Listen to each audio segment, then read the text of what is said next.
Hello student, मैं एकता सिंह आप सभी का ज्ञान चैतन्य चैनल में बहुत-बहुत स्वागत करती हूँ। आज के इस वीडियो में हम उपिंदर सिंह की बुक प्राचीन एवं पूर्व मध्यकालीन भारत के इतिहास के पहला जो चैप्टर है उसी को हम यहाँ पर कंप्लीट कर रहे हैं। तो यहाँ पर आज हम देखेंगे उसी का जो कि प्राचीन भारतीय इतिहास लेखन की प्रकृति। मतलब प्राचीन भारत में जो भी इतिहास लेखन मिलता है उसकी प्राकृतिक मतलब वो किस शैली में लिखा गया, कौन-सी शैलियाँ थी, किस प्रकार से लिखा गया, उसकी पूरी प्रकृति, मानसिकता समझ लीजिए वो कैसी थी, वो यहाँ पर हम इस बुक के माध्यम से देखेंगे कि राइटर ने क्या लिखा है। इस प्रकार हम देख चुके हैं कि प्राचीन और पूर्व मध्यकालीन भारत अतीत के अध्ययन के लिए हमारे पास बड़ी मात्रा में भिन्न-भिन्न प्रकार के समकालीन पाठ्यात्मक स्रोत उपलब्ध हैं। तो अभी हमने इस अ, लेसन में हमने पूरा जो है सोर्स के बारे में ही देखा था। इसलिए अब यहाँ पर एक प्रश्न उठता है कि क्या इस रचना में अतीत की स्मृति को संरक्षित करने के उद्देश्य से इतिहास लेखन की कोई सचेतन परंपरा विद्यमान थी? मतलब क्या कोई एक परंपरा विद्वान थी, ये जो इतिहासकार या फिर जो साहित्य लिख रहे हैं, क्या कोई परंपरा विद्वान थी उस समय? तो यहाँ पर इतिहासकार रोमला थापर ने इतिहास के 2 स्वरूप बताए हैं, एक तो अभिव्यक्ति इतिहास और एक दूसरा बताया है अंतर्निहित इतिहास।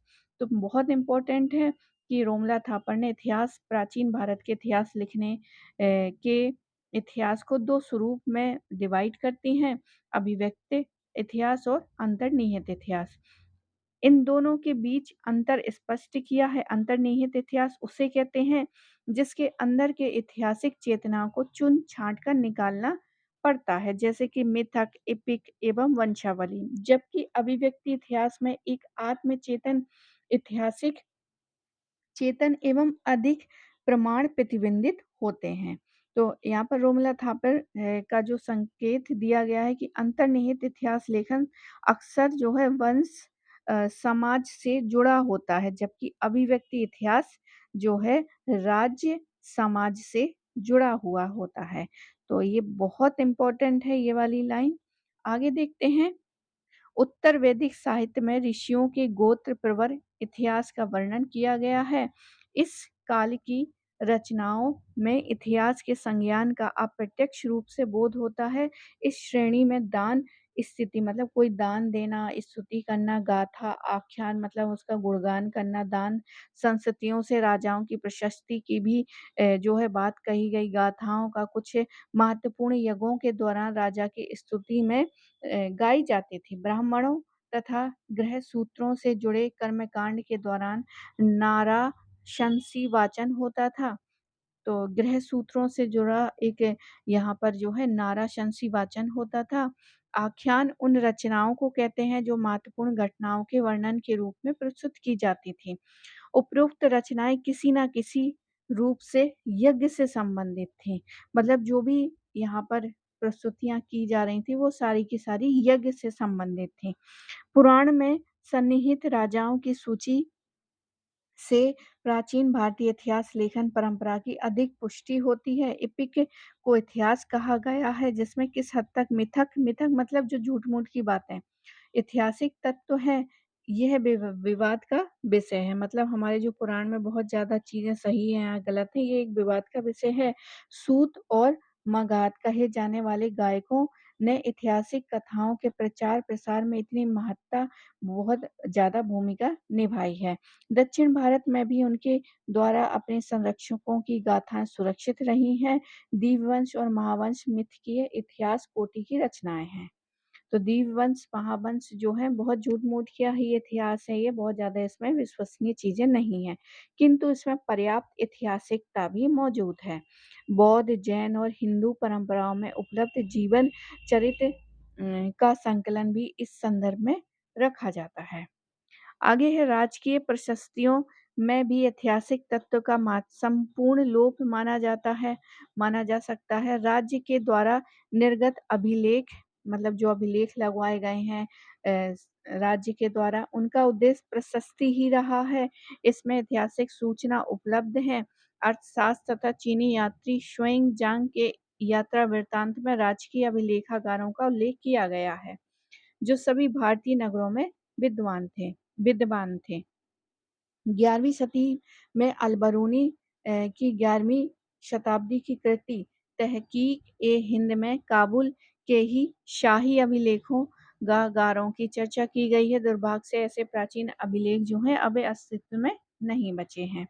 प्राचीन तथा पूर्व काल के इतिहास लेखन की तुलना आधुनिक इतिहास से बिल्कुल भी नहीं की जा सकती। अगर हम तुलना कर रहे हैं तो ये करना जो है बिल्कुल सही नहीं है, क्योंकि प्राचीन और पूर्व मध्यकालीन सबका एक अलग ही था, अलग ही उसमें लेखन शैली थी, सब कुछ बिल्कुल अलग था आधुनिक उससे। प्रत्येक युग अतीत के इन्हीं तथ्यों का चयन कर संरक्षण किया जाता है और उनके अपने युगों के आलोक में महत्वपूर्ण प्रतीत होते हैं। प्राचीन तथा आधुनिक प्रमाण की प्राथमिकताओं का एक दूसरे से भिन्न होना स्वाभाविक है। आधुनिक इतिहासकार किंवदंतियों और इतिहास में गहरा भेद देखते हैं। प्राचीन भारत की इतिहास परंपरा धर्म और राज दरबार के इर्द-गिर्द घूमती रहती है। इतिहास लेखन अब अनुसंधान एवं विश्वविद्यालय और शोध के संस्थानों से जुड़ा गया है। प्राचीन पाठों में अतीत की जो समझ और प्रतिनिधित्व है, इससे आज के इतिहास लेखन की विधि, तकनीक और उद्देश्य में बहुत ज़्यादा अंतर देखने को मिलता है। अब यहाँ पर एक प्राइमरी सोर्स फिर से दिया गया है, जिसमें बताया गया है कि हिंदुओं की लेखन कला जो है अल-बरूनी क्या कहते हैं। तो यहाँ पर जीवा बोलने वाले के विचारों को सुनने वाले तक पहुँचाती है, इसलिए इनकी क्रिया क्षणिक होती है। ऐसी स्थिति में श्रुति परंपरा के द्वारा अतीत की घटनाओं को अगली पीढ़ी तक पहुँचा पाना असंभव हो जाता था। मतलब बोल-बोल के उच्चारण करके एक याद करेगा, फिर अगली पीढ़ी को वो हैंडओवर होगी वो चीज़ें, तो ये जो है बहुत कम संभव हो पाता था, बहुत कठिन था। विशेष रूप से जब 2 पीढ़ियों के बीच लंबा समय अंतराल उपस्थित रहे। ऐसा कर पाना तभी संभव हो सकता था जब मानव मस्तिष्क में लेखन कला का आविष्कार किया गया। मतलब प्राचीन काल में जो लेखन हुआ है, मतलब लेखन क्या, जो चीज़ें रही हैं, उसका हमने दिमाग में ही लेखन किया है, उसको किसी कागज़ या ताड़पत्री पर नहीं किया गया है। तो यहाँ पर ये बताती हैं कि मानव मस्तिष्क ने लेखन कला का आविष्कार किया और सूचनाएँ उसी प्रकार फैलने लगी जिस प्रकार वायु और मृतकों की आत्माएँ प्रभावित होती थीं। लेकिन ईश्वर की स्तुति करता हूँ जिन्होंने ऐसी सर्वश्रेष्ठ रचना की है। तो आगे है प्राचीन यूनानियों की तरह हिंदुओं को खाल पर लिखने की आदत नहीं थी। ये कौन कह रहा है? अल-बरूनी कह रहे हैं। सुकरात ने ये पूछे जाने पर उन्होंने पुस्तक की रचना क्यों नहीं की, तो उत्तर में देता है कि मैं जीवित मनुष्यों के हृदय से निकलने वाले ज्ञान को मृत भेड़ों की खाल पर हस्तांतरित नहीं करना चाहता हूँ। इस्लाम के आरंभिक काल में मुसलमानों में भी खाल पर लिखने का क्या था, प्रचलन था। उदाहरण के रूप में खैबर के यहूदियों और पैगंबर के बीच संधि की गई। अ, किस्रा को लिखा गया पत्र लिया जा सकता है। कुरान की पांडुलिपियाँ जो है चिंकारा के खालों पर लिखी गई थी, जैसा कि तौरह की पांडुलिपि अभी भी लिखी जाती है। किर्ता या चतरा का उपयोग जो है मिस्र में पैपीरस की छाल से निकाली जाती थी और धीरे-धीरे कागज़ का निर्माण सबसे पहले चीनों द्वारा शुरू हुआ और चीनी बंदियों के द्वारा कागज़ का उपयोग समरकंद में शुरू हुआ और बाद में अन्य जगहों पर प्रचलित हुआ, जैसा कि इन जगहों पर आवश्यकता पड़ी। आगे है, अब यहाँ पर बताते हैं कि हिंदुओं मतलब जो भारत है, दक्षिण में नारियल और खजूर के पतले वृक्ष पाए जाते थे। इसमें खाने योग्य फल के अलावा लगभग 1 गज लंबे और 3 अंगुल मोटाई वाले पत्ते भी प्राप्त होते थे। इन पत्तों को जोड़कर उनसे किताब तैयार होती थी और वे इन पत्तों को ताड़ी कहते थे तथा इन पर लिखा भी करते थे। इन पत्तों के बीच में किताब बनाने के लिए छेद करके धागा पिरोया जाता था, जबकि मध्य और उत्तरी भाग में लोग भुज अ, तुज तुज तुज वृक्ष के छाल का उपयोग करते थे, जो मनुष्य को ढकने में भी काम में आता था। यदि हम हिंदुओं के लेखन कला या अक्षरों की बात करें तो हमने पहले ही उल्लेख किया है कि अतीत में यह लुप्त हो गया है और इसे भुला दिया गया है। किसी ने इसकी चिंता नहीं की और इसका परिणाम यह हुआ कि लोग अनपढ़ हो गए और घनघोर अज्ञानता में डूब गए और पूरी तरह से विज्ञान से विमुख हो गए। फिर पराशर के पुत्र व्यास ने 50 अक्षरों वाले वर्णाक्षरों का पुनः आविष्कार किया, जिसके लिए उन्हें ईश्वरीय प्रेरणा मिली थी। अब यहाँ पर कुछ लोगों का मानना है कि आरंभ में अक्षरों की संख्या कम थी और बाद में कुछ हद तक इनमें बढ़ा दिया गया। हिंदुओं के अक्षरों की अधिक संख्या में होने के कारण भी व्याख्या की गई। सबसे पहले कि वे अपने प्रत्येक अक्षर को एक पृथक चिन्ह के रूप में लिखते थे। इसके बाद स्वर आता था, जिसे एक हजमा या विसर्ग के द्वारा अथवा स्वर के लिए आवश्यक ध्वनि के रूप में अतिरिक्त ध्वनि के द्वारा व्यक्त किया जाता था। द्वितीय, उनके व्यंजन एक एक साथ देखे जा सकते थे, जो विभिन्न भाषाओं में बिखरे रहते थे। उनकी ध्वनि की प्रकृति ऐसी होती थी जिनसे हमारी जुबान परिचय नहीं थी। हम बहुत कठिनाइयों से उनका उच्चारण कर पाएंगे तथा उनकी सजीवता जो है युग्मों के बीच अंतर भी नहीं कर पाएंगे। यूनानियों की भांति हिंदू भी बाएं से दाएं लिखा करते थे।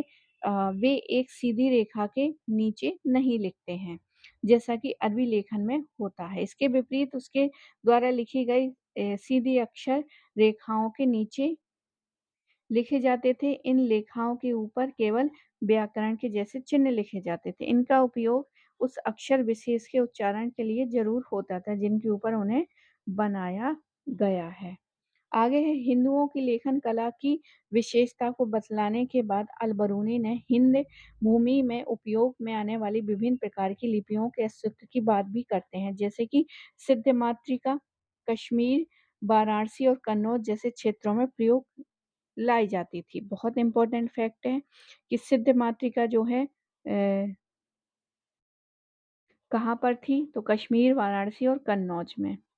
मालवा के नागर जो है भाटियों की अर्धनागरी, सिंधों की मालवाड़ी और कर्नाटक क्षेत्र की कर्नाट और आंध्र प्रदेश की आंध्री और दमन की जो है दिरवारी, लाट देश जो कि गुजरात है की लारी तथा पूर्वोत्तर देश में गौरी, पूर्व देश के उडनपुर की अ, भिक्षुकी बौद्धों की लिपि की चर्चा ये अल-बरूनी करता है। तो ये था कुछ इम्पोर्टेंट कि हमारे प्राचीन मतलब हमारी जो हिंदुओं की कला है लेखन की वो क्या थी और कौन-कौन सी यहाँ पर लेखन कलाएँ थी, इन सब के बारे में अल-बरूनी ने टिप्पणी लिखा है। तो आई होप आपको ये वीडियो पसंद आया होगा। पसंद आया तो प्लीज़ लाइक करें, शेयर करें, सब्सक्राइब करें। मिलते हैं हम अगले वीडियो में। पूरा वीडियो देखने के लिए आप सभी का बहुत-बहुत धन्यवाद।